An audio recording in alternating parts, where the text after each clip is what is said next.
Hi, welcome to some answers to these questions right here. These questions were posed for my class, but I think that these questions would also be very useful and some answers that hopefully I can share with you guys, or some insight to how some complexity works and just some different descriptions of some of these algorithms. So the first question asks us, two algorithms solve a specific problem in n squared time. N2, sorry, the copy paste over here didn't go too well, but one is p time and the other is np time. So what is p and np time? So p is polynomial time. It can be solved in time that is described by a polynomial function, and we all know that polynomial functions are, x squared plus x plus 1 or something like that.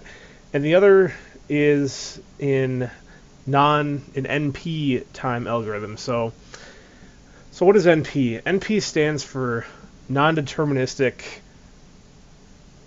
polynomial time. And so basically what this says is, so the n part of it, this non-deterministic, the difference between P and NP is that the polynomial time can be described in, what we're saying is, it definitely operates within this polynomial time space. We can guarantee that it's going to work this way. The NP time says that, one second here, just got to put,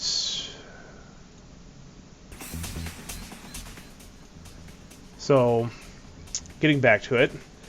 So NP time says non-deterministic polynomial. So this non-deterministic polynomial basically says that this algorithm isn't going to definitely operate a certain way every time we do it. There's going to be some factors in it that cause it to not operate within this state. And then the second part of the question says, so why is the NP time algorithm still NP, even though our test specifically showed it ran just as fast as the p time algorithm?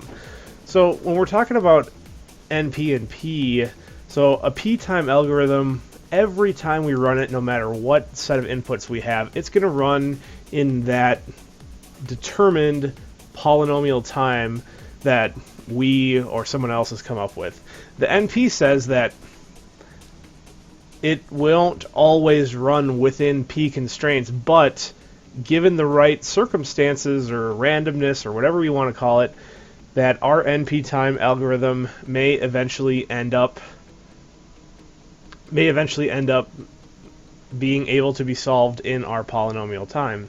So they can solve a specific part of a broader problem in the same amount of time, but they cannot, but the NP one isn't always guaranteed to.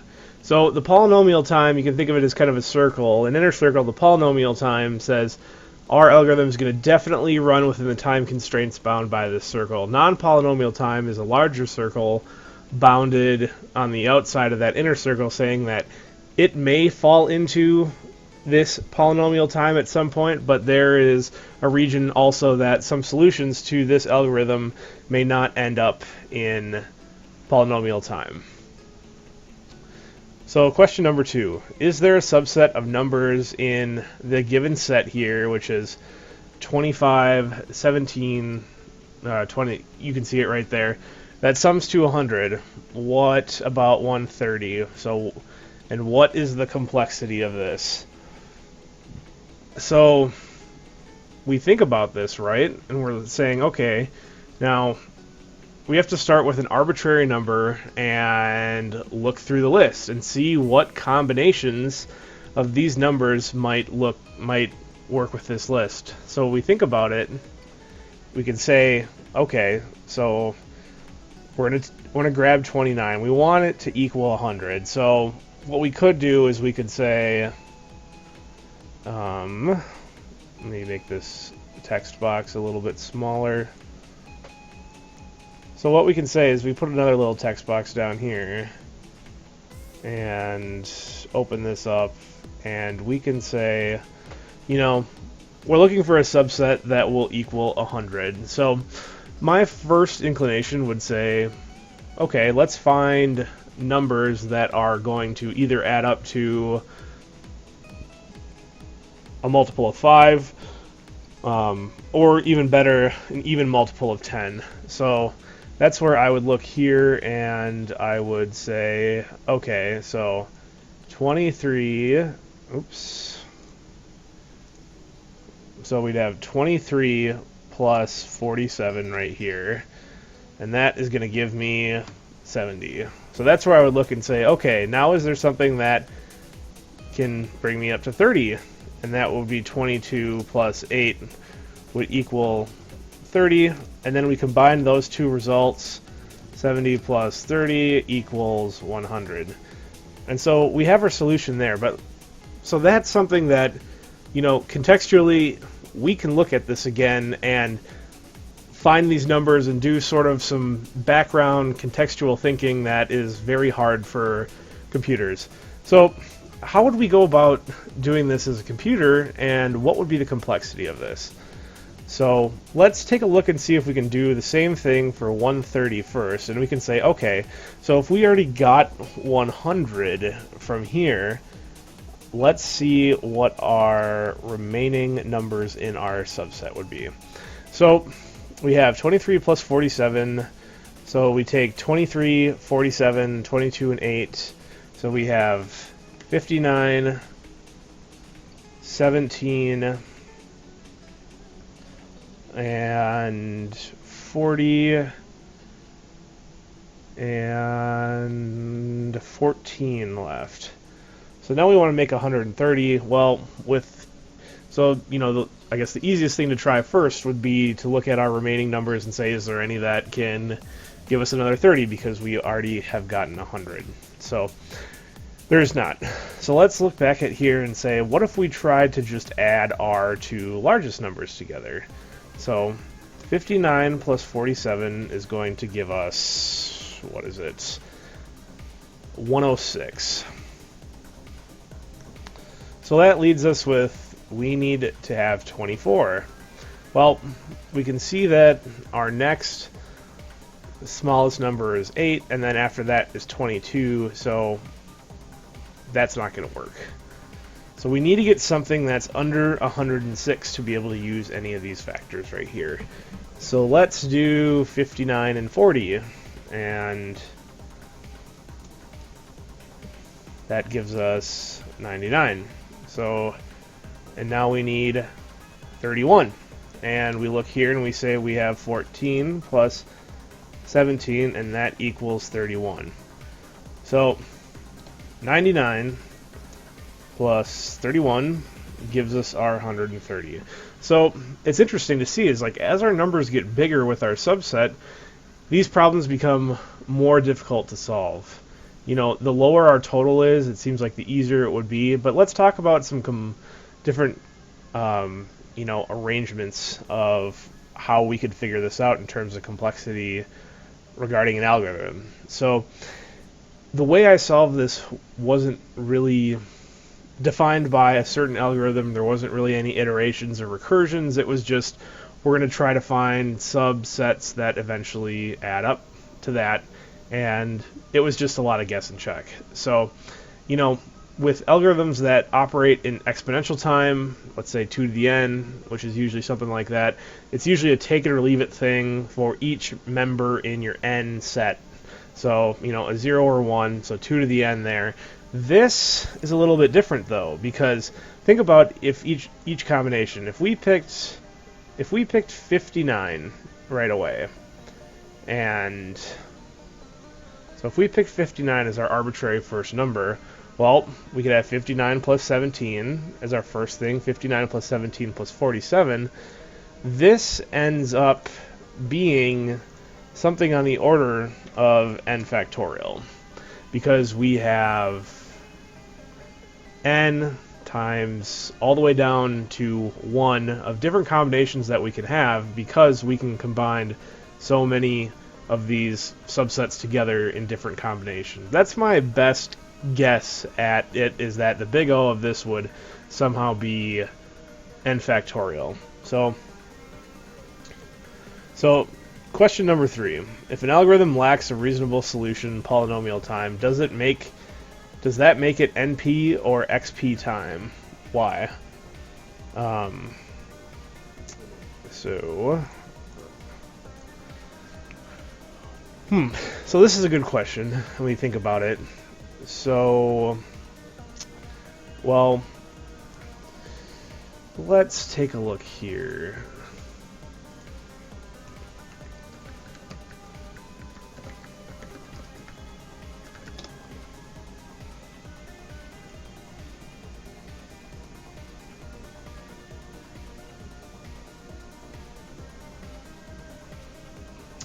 So from what I'm seeing here is that non-polynomial is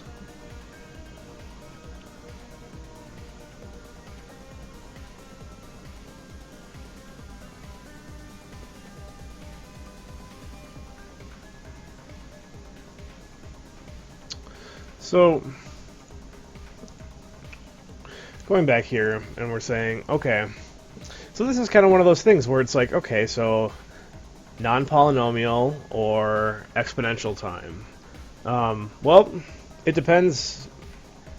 It depends on the behavior of that algorithm. So if we have something like our previous problem, which operates most likely on the order of n factorial, well, factorial isn't technically exponential time, but it is non-polynomial. So exponential time can be grouped within non-polynomial time as well, but I think it would be the behavior of the algorithm would really dictate whether it belongs in exponential time or NP time. Something along the lines of the knapsack problem, which as a take it or leave it, if we're doing brute force, would be 2 to the n or would be left in exponential time.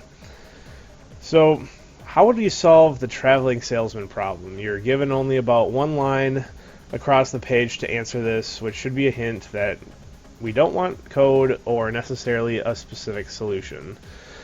So, what's the traveling salesman problem? Anyone who's watching this, or if you're not familiar with it, you know, there's a salesman that visits a bunch of cities which are represented with dots or nodes, and they're, are connected with edges. And so that gives us our undirected graph. So basically what the traveling salesman problem is, we want to minimize the total distance covered in order to hit all of the nodes or all of the vertices within the graph.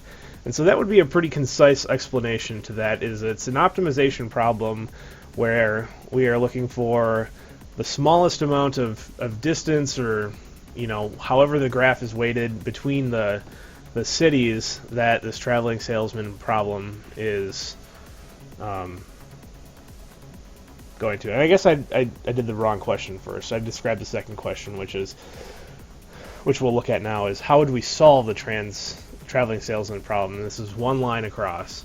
So to get an optimal solution for this kind of problem becomes, which is an NP hard problem, is usually within an approximation. And the thing that I think that I would do is I would use a minimum spanning tree and then create a tour based on that tree. And so another job interview question: briefly describe what the knapsack problem is. Also give its complexity.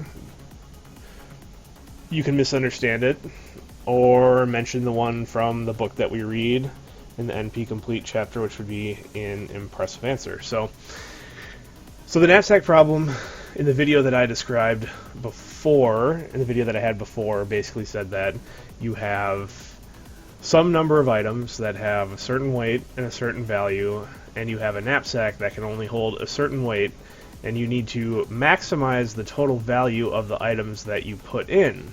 So you have this weight constraint, and you want this maximizing value thing.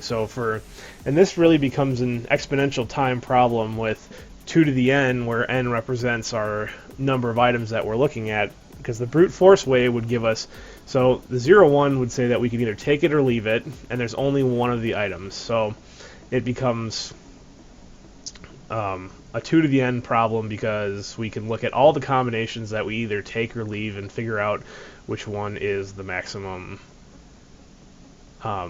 which combination gives us the maximum value that falls within the weight constraint.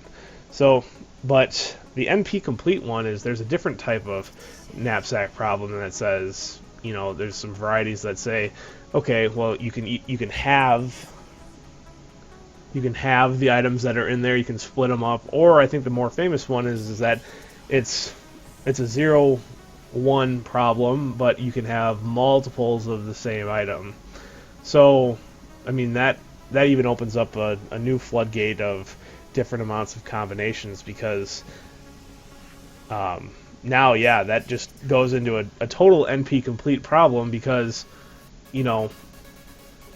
for a knapsack that has a large weight and that has a large amount of items, I mean, the algorithmic complexity goes from 2 to the n, which is really big, for just either taking the item or not taking the item, to all of a sudden now, okay, we can either take the item or not take the item, but we can also take the item over and over and over again. And that really means that, this becomes a non-deterministic problem, because there are so many different combinations that we can get from this knapsack problem.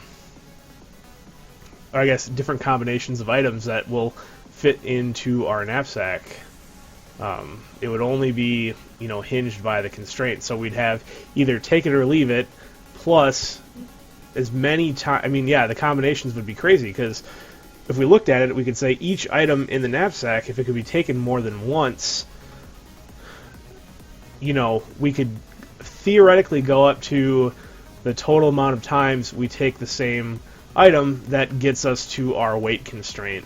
And then we would do that for each item, and really it would be, those types of combinations all stacked in there, which makes it an incredibly hard problem. So, off-topic job interview question.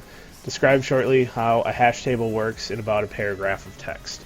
So, storing things like phone numbers or passwords, or what's a username, or any sensitive material, or just things that would not,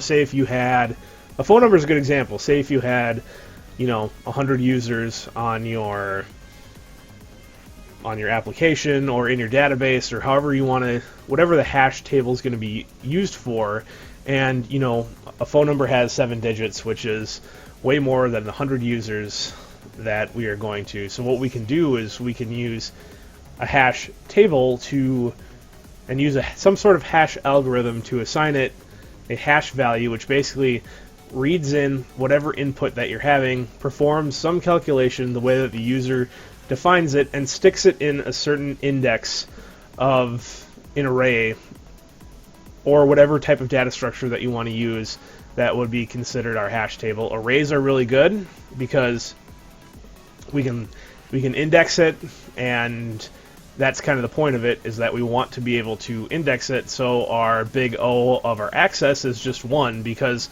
we run the calculation. If we want to retrieve it, we say, type in Joe's number 555-1234.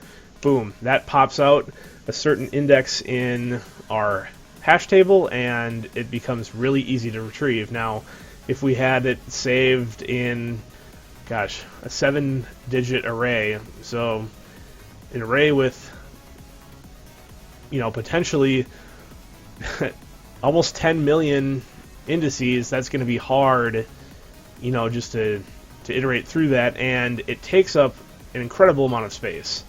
Very unnecessary, especially if we're only going to be holding 100 people. So the hash table really looks at is kind of a middleman between the piece of information that is looking to be retrieved and where it is actually stored.